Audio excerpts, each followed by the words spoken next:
our welding and plasma rack. That, for short, is our WAP rack. This rack is designed to hang onto the sidewall of your shop or your garage.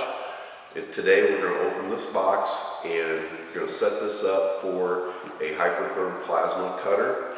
Also with this we have the optional wheel kit, so you can lift it off the wall, set it on the floor, and roll your plasma cutter around to where you need to cut at, and then also the optional torch holder for the plasma unit itself. So we're excited to open this up for the very first time.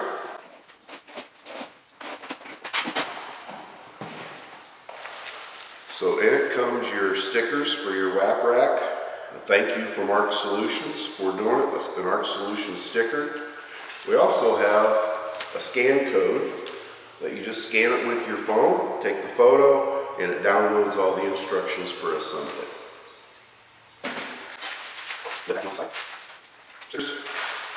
Comes with all the mounting hardware.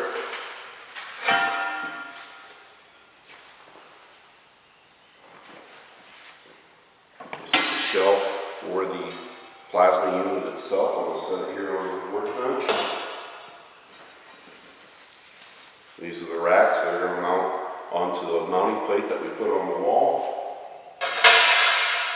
We're happy to say too, this product is 100% made here in the USA. It was designed here in the USA and it's manufactured in the USA.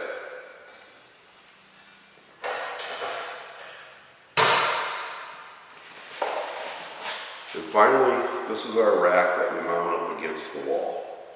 And we think we did a great design on it, our engineer did, with the United States flag, and he turned it around so it reads correctly for the WAP rack. Next part of the video, we'll show the assembly. We opened up the single rack for the 30 plasma air, but this is my personal shop, and I want it so I can put both my Lincoln 210 welding power source on there and my Hypertherm 30 air plasma cutter on here. So this rack is for when you're going to have two units that you want to install into your garage. So I don't have holes in my building, extra holes. I'm going to mount the rack I want in here. So just found my center. We already laid that out. We'll make sure we were level. Marking our holes. We've given really nice big slots here, so you've got plenty of room to adjust this no matter what your pattern is. It just so happens in this building I'm on 32-inch centers, so this works out good. I'm able to find a hole that matches up, slotted. Now I'm going to get ready to drill a hole so we can put the lags in. Okay, we're going to drill our holes.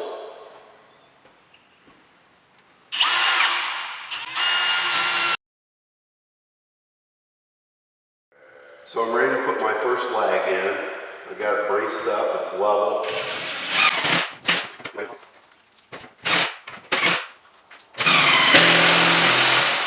Before I final tighten it, I'm going to check it with the level. We're spot on. We'll finish tightening. Okay, the rack is on tight and solid onto the wall, and we'll start the next part of the assembly. We're going to start with the Hypertherm 30 air plasma cutter, installing it. This is literally my first time installing the WAP rack myself. So if I make a mistake or so, we'll be honest with you, we'll back up and we'll go from there. So the first thing to do is remove these two screws on the 30 air, which we provide all the wrenches that you need to have to assemble this rack. So we're ready to install the base plate onto the 30 air. And it is important that you follow how this goes on. So this is going to be, we're at the bottom of the machine here. This is going to be on the top of the machine. So we're going to flip this. We took the two screws out of the Hypertherm unit. And we're going to line up these screws here. And all the hardware and the tools to do the assembly for this whole rack are included. We got two different torque sizes wrenches in here and an open-end wrench that we provide, so you don't need any of your own tools other than for mounting the rack itself onto the wall. Okay, I'll finish securing this, and then we'll move on to the next step of mounting the shelf onto the bottom of it with the arms that hold the rack onto the wall. We now have this set up so that in this particular case, we're going to have the shelf set sideways on here like this. I just have the hardware in, but no nuts on, nothing's tightened down yet. But we can also turn it 90 degrees and have it so that if you wanted the face of this machine pointing this way, you can do that. It's an option, it just depends on how you want it in your shop or your garage. And then the other thing we did so that just helps save mistakes from when things are being put together, on these support arms we got an L lasered into for the left and an R lasered into for the ones on the right, so that you should not be able to get them backwards. If you're like me, that does still happen once in a while. So we put this together. So we got the shelf down here, and the reason I want this one turned sideways on here is that we have a shelf in here, and we'll demo that in a little bit, and then all your consumables can set right in this shelf. So we'll turn that around in a little bit and show that once we get this mounted up there. That is the reason I want this one sideways, so I got easy access to my consumables. So we're going to put the hardware, put the nuts on here in the hardware now, and then we're going to lift this up onto the wall and show how we secure it. These are self-locking nuts, so you don't have to worry about them backing out once you get them secure. And since I have all 4 bolts already in, I will just go ahead and secure this one while I'm here.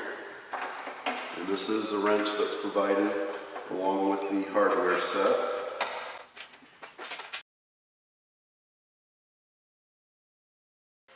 Okay, we got the last of the 4 bolts put in on the corners to secure the shelf onto this.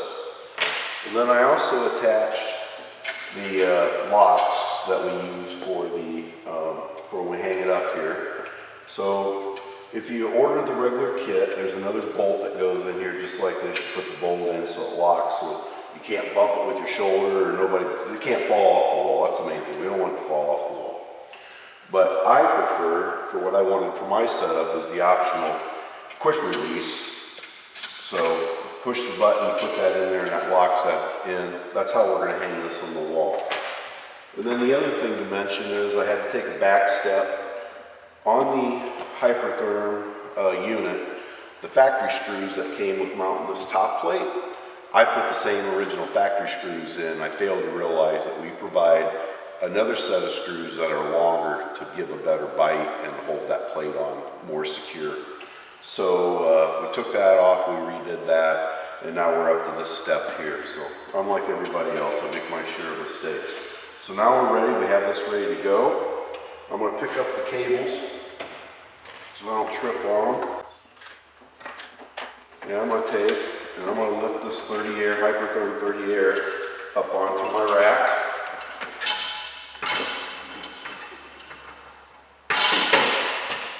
One side set. I can drop those cables down now at this point to get this in. Okay, I'm locked in. Now I'm going to use my 2 quick connects to lock and secure the rack. And these have a push button on them to release the ball lock on them. Put that in there. Now my rack is secured. I can bump it, I can do whatever I want with it, and it's not going to fall off the wall. And it's secure onto the wall. So the next step we're going to do is we're going to install the casters underneath. There's 3 casters that go on this particular machine. 1 in the front and 2 in the rear, because I want to be able to lift this off to the off of the rack and have casters so I can wheel it around on the floor as I do different projects. Okay, so we're back. I mounted 2 of the casters up here in the front. I have the 3rd one to do. I'm going to take the unit back off the wall to mount the 3rd caster and then show how it rolls around on the floor. And one other thing, I stand 6 foot. I wanted this, for me personally, I wanted this rack up more at eye level for me. Some of you might like it at a much lower level. And so it's really, you can mount it at any height you want, whatever's best for you. This is just the height I would like to have it at here.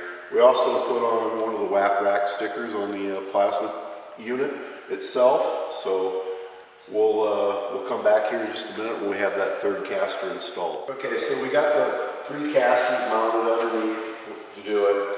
I also used a 7/16 1/4-inch drive just to speed the process of putting the nuts on up underneath here while holding the head of the bolt with an Allen wrench that comes with the kit. That's just something I found a little more convenient. So if you have that in your toolbox, you'll appreciate using that, I think, on the nuts themselves. Okay, so I'm going to take this down off the floor, or off the wall, my apologies, and show you how it rolls around on the floor. If you like what we have, please come and visit us at ARC Solutions store. And in fact, in this video, there'll be a direct link. Please place your order today, and hope you have as much success with them as what we're having. Thank you. So I pulled the one safety pin already.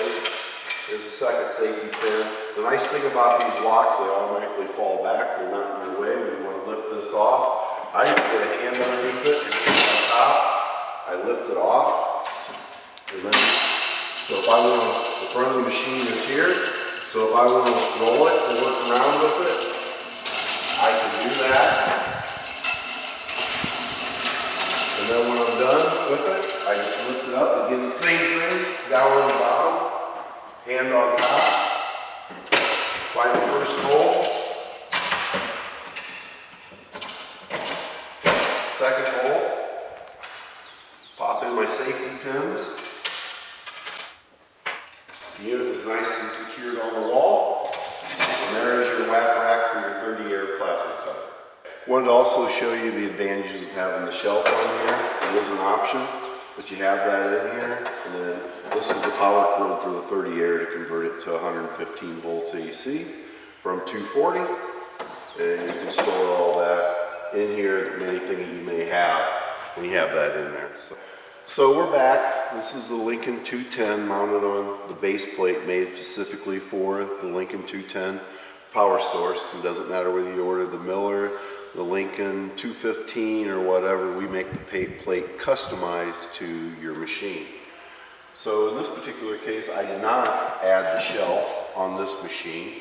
I just have it sitting on here on the legs that hold it to the wall. I did use the safety quick disconnects. That's an option. So it's easy and quick to take off the wall.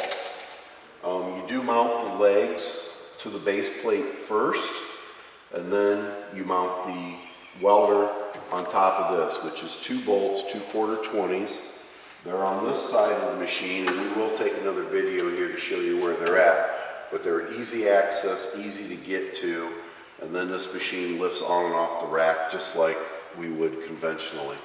So we will show you also the torch holder that's on the other side, and we'll do that in a second. So this is the optional torch holder that we have for it. I installed it for mine so I can have this in here. I can also take the gun cable, wrap it around there, and then put the torch there so that everything, all my cables are out of my way when I have my workbench underneath here. Also we have as an option, and I'm going to pick it up here. I haven't secured it, but this is for holding the gas. And we do sell a shorter version of this rack. And what I'm going to do is mount my rack for my gas cylinder down here on the wall. And I'm going to use the shorter rack that just holds this. And I'm going to mount that down here at a height so that my gas cylinder is right here and it's secured and up against the wall for my MIG welding. Now, the one thing I like about the 210 is that we also have stick welding capacity out of it on this inverter machine. So if you're going to MIG, you're going to need something to hold your gas bottle. If you're just going to stick, obviously no gas is needed. Thank you.